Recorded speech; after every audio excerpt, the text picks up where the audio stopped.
ইমান নিষ্ঠুৰ ইমান অহংকাৰী মুখ্যমন্ত্ৰী যিজনে চৰকাৰী কৰ্মচাৰীসকলক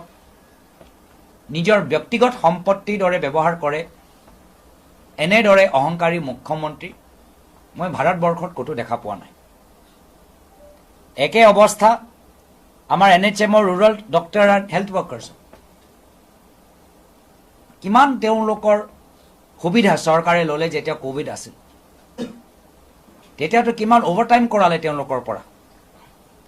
আৰু পিছত যেতিয়া তেওঁলোকে কৈছে যে আমাক পে প্যাৰিটি দিয়ক সমান কামৰ সমান দৰমহা তেওঁলোকে পাওক সুপ্ৰিম কোৰ্টৰ ভাৰ্ডিক্ট 2013 চনত উল্লেখ কৰিলে অসম চৰকাৰে 2021 চনৰ গেজেট নটিফিকেশ্যনৰ বাবে তেওঁলোকে পেঞ্চন বিচাৰিলে ডেথ বেনিফিট বিচাৰিলে হেল্থ ইন্সুৰেন্স বিচাৰিলে বেংক লোন বিচাৰিলে 7th পে কমিশনৰ ক্ষেত্ৰত মুখ্যমন্ত্ৰী 2018 চনত যি কৈছে তাৰ ফলাফলটো বিচাৰিলে আৰু এনে আমাৰ শৰ্টেজ আছে মেন পাৱাৰ শৰ্টেজ ৰুৰাল এৰিয়াত আমাৰ ডক্টৰ নাই তথাপিও তেওঁলোকক সহায় কৰাতকৈ যিসকলে প্ৰতিবাদ কৰি আছিল তেওঁলোকৰ দৰমহা কৰ্তন কৰাৰ নিৰ্দেশ দিয়া গ'ল যাৰ ফলত প্ৰায় 20,000 হেল্থ ৱৰ্কাৰ্ছৰ স্যালাৰিত দৰমহাত ক্ষতি হ'ল আৰু বিভিন্ন আমাৰ যে ডিস্ট্ৰিক্ট সিভিল হস্পিটেল আছে সাব ডিভিজনাল হস্পিটেলবোৰ আছিল যি ধৰণে সুবিধা পাব লাগে নাই পোৱা একে অৱস্থা জল জীৱন মিছন তাতো ইতিমধ্যে দুগৰাকী কন্ট্ৰাক্টৰ সুইসাইড কৰিবলৈ হ'ল জল জীৱন মিছনৰ আজি তেওঁলোকে কি বিচাৰিছে যে এইটো আঁচনিৰ প্ৰধানমন্ত্ৰীৰ আঁচনি ঘৰে ঘৰে জল দিব পানী দিব খোৱা পানী দিব প্ৰধানমন্ত্ৰীয়ে কৈছে আৰু এইখন বিভাগৰ দায়িত্বত থকা মন্ত্ৰী হিমন্ত বিশ্ব শৰ্মা ডাঙৰীয়া ঘনিষ্ঠ তথাপিও প্ৰায় 4,500 কোটি টকা পেন্ডিং হৈ আছে প্ৰায় 9,000 কন্ট্ৰাক্টৰ আজি তেওঁলোকে আমাক মেমৰেণ্ডামো দিছে যে তেওঁলোকক ইতিমধ্যে তেওঁলোকৰ যি পেন্ডিং আছিলে বিলছ সেই বিলবোৰ তেওঁলোকৰ পেন্ডিং হৈ আছে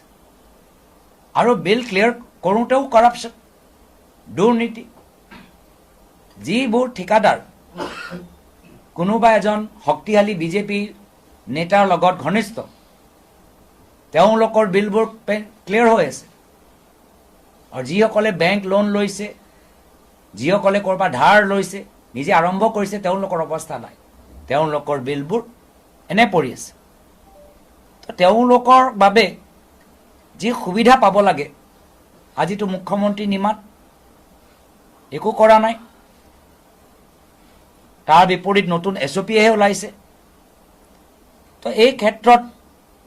আমি বাৰম্বাৰ এটা প্যাটাৰ্ন চাই আছো যে মুখ্যমন্ত্ৰীয়ে নিজৰ প্ৰশাসনিক যে তেওঁ তন্ত্ৰ আছে হেতুৱে তেওঁ চলাবলৈ সক্ষম হোৱা নাই পলিটেকনিকৰ কথা আমি দেখিলো যি ফেকাল্টি লৈ অসমৰ ভিতৰত আমি গোটেই পলিটেকনিকবোৰ আৰম্ভ কৰিলো আজি তেওঁলোকক এখন চৰকাৰে অৱহেলনা কৰিলে প্ৰায় 64 এই বছৰৰ মাৰ্চ মাহত 64 ফাউণ্ডাৰ লেকচাৰবোৰক মাত্ৰ প্ৰতিবাদ কৰাৰ কাৰণে চৰকাৰে তেওঁলোকৰ টাৰ্মিনেট কৰি দিলে এনেদৰে অহংকাৰী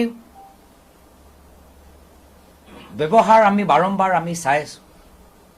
আৰু মই মুখ্যমন্ত্ৰীক ক'বলৈ বিচাৰিছো don't be arrogant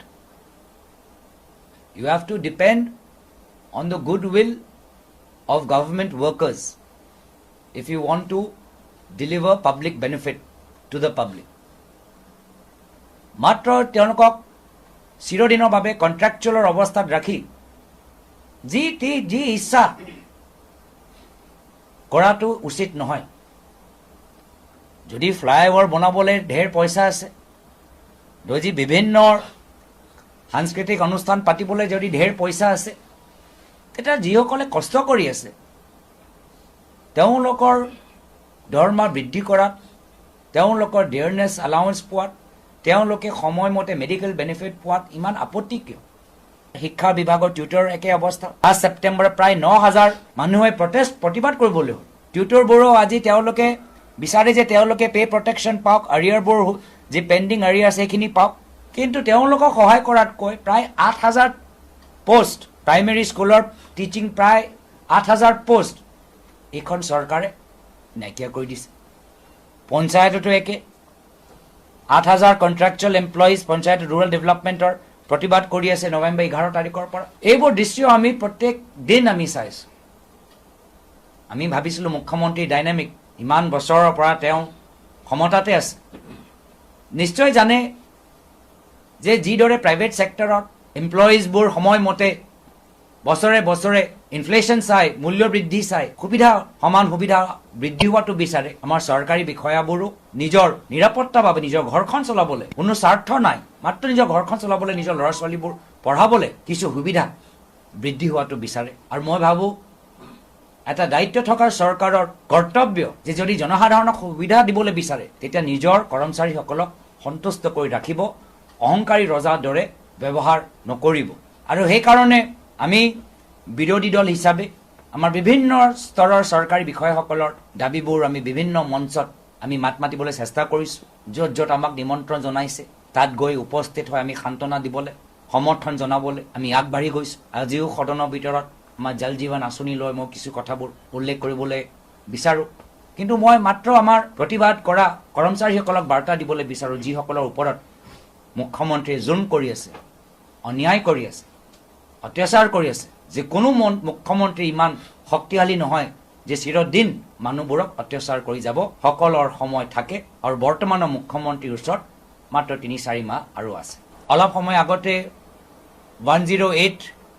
emergency ambulance drivers, তেওঁলোকৰ দীৰ্ঘদিনৰ দাবী যে তেওঁলোকৰ যে দৰমহাটো বৃদ্ধি কৰিব লাগে, যিদৰে তেওঁলোকে সুবিধাবোৰ পাব লাগে, দিয়ে এইবোৰ চব যে সুবিধাবোৰ পাব লাগে তেওঁলোকে নাপায়। আৰু সেইকাৰণে 108 মৃত্যুঞ্জয় ইমাৰ্জেঞ্চি এম্বুলেন্স ছাৰ্ভিচৰ এমপ্লয়িজ এছ'চিয়েশ্যন বহু দিনৰ পৰা উত্তেজিত হৈ উপায় নাপায়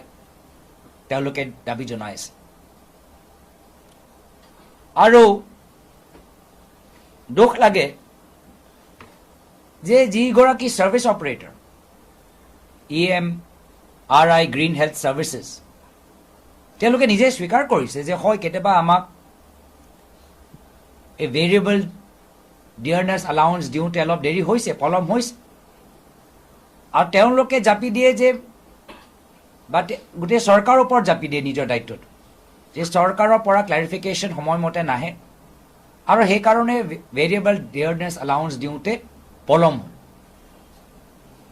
চৰকাৰৰ কাম হ'ল যে এই যে আমাৰ এম্বুলেন্স ড্ৰাইভাৰ, যে এম্বুলেন্সবোৰ দূৰ দূৰণি বাগান অঞ্চলত লৈ যায়, একমাত্ৰ এটাহে সুবিধা ৰাইজক সময়মতে হস্পিটেললৈ লৈ যোৱা।